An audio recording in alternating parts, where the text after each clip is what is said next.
വലിയ തിരിച്ചടി എന്ന് തന്നെ ഇതിനെ പറയേണ്ടി വരും. അതായത് ഇന്ത്യ സഖ്യത്തിലെ ഒരു പ്രധാന പാർട്ടി പരിപൂർണമായിട്ട് അല്ലെങ്കിൽ ഈ പറയുന്ന തോതിൽ BJP വിഴുങ്ങുന്ന തരത്തിലോട്ട് കാര്യങ്ങൾ മാറിയിരിക്കുന്നു. അതായത് കൂട്ടമായിട്ട് BJPയിലേക്ക് പോകുന്ന തരത്തിലോട്ട് കാര്യങ്ങൾ മാറിയിരിക്കുന്നു. 10 MPയും 20 MLAമാരുമുള്ള പാർട്ടി, മഹാരാഷ്ട്രയിലെ ഉദ്ധവ് ശിവസേന പാർട്ടി എല്ലാ തരത്തിലും BJPയിലേക്ക് ചാടുന്ന തരത്തിലോട്ട് കാര്യങ്ങൾ മാറുന്നു.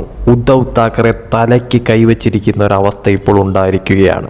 വിശദമായി പറയുകയാണെങ്കിൽ ശിവസേന UBT വലിയ പിളർപ്പിലേക്ക് പോകാൻ പോകുന്നു എന്ന് തന്നെയാണ് ദേശീയ മാധ്യമങ്ങളെല്ലാം തന്നെയും പുറത്തുവിട്ട വാർത്തകൾ എന്ന് പറയുന്നത്. അതായത് ശിവസേന മറ്റൊരു വലിയ പിളർപ്പിലേക്ക് നീങ്ങാനായി പോകുന്നു.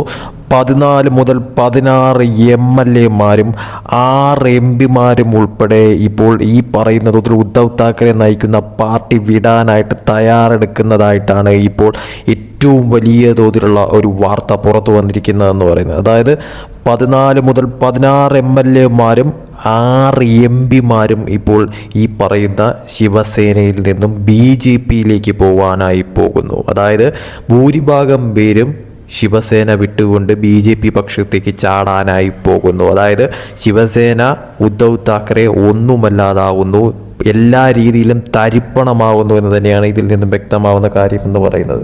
അടുത്ത 6 മുതൽ 7 ദിവസത്തിനുള്ളിൽ ഈ പറയുന്ന തോതിലുള്ള കാര്യങ്ങൾ വളരെ വ്യക്തമായി നടക്കുമെന്ന് തന്നെയാണ് ഇപ്പോൾ വൃത്തങ്ങൾ സൂചിപ്പിക്കുന്നത്.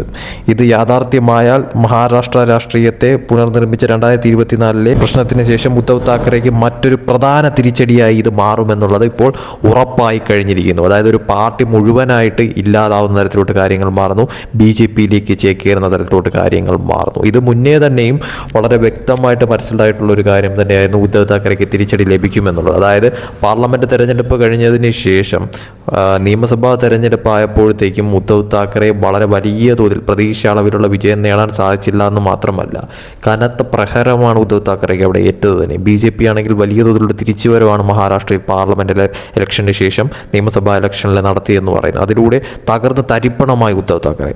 ഈ പറയുന്ന തോതിൽ സഖ്യമായി NDAക്കൊപ്പം നിന്നിരുന്നെങ്കിൽ ഉദ്ധവ് താക്കറേക്ക് ഇപ്പോഴും വളരെ വലിയ തോതിലുള്ള നേട്ടം ഉണ്ടാക്കാൻ സാധിക്കുമായിരുന്നു. ഇതിപ്പോൾ നേട്ടമെന്ന് മാത്രമല്ല, എല്ലാ അർത്ഥത്തിലും ഇന്ത്യ സഖ്യത്തിലോട്ട് കോൺഗ്രസിനൊപ്പം ചേർന്ന് ആ പാർട്ടി തന്നെ പരിപൂർണമായി തരിപ്പണമാവുന്ന തരത്തിലോട്ട് കാര്യങ്ങൾ മാറിയിരിക്കുന്നു.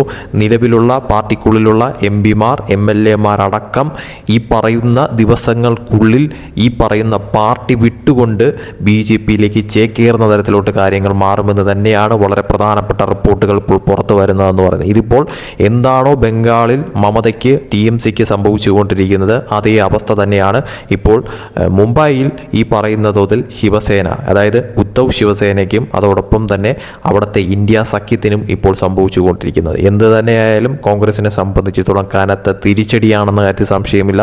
BJP NDAയെ സംബന്ധിച്ചിടത്തോളം വളരെ വലിയ തോതിലുള്ള ഒരു അപ്രതീക്ഷിത അട്ടിമറി നേട്ടമായിട്ട് ഇത് മാറുന്നു. ഇത് പാർലമെന്റിലും അതോടൊപ്പം തന്നെ ഭരണത്തിലും വളരെ വലിയ തോതിൽ BJPക്ക് മുതൽക്കൂട്ടായി മാറുമെന്ന കാര്യത്തിൽ യാതൊരു സംശയവുമില്ല. എന്താണോ BJP ലക്ഷ്യം വയ്ക്കുന്നത് ആ തരത്തിലോട്ട് MPമാരുടെ എണ്ണം ഇപ്പോൾ BJPക്ക് NDAക്ക് കൂടിക്കൊണ്ടിരിക്കുന്നു.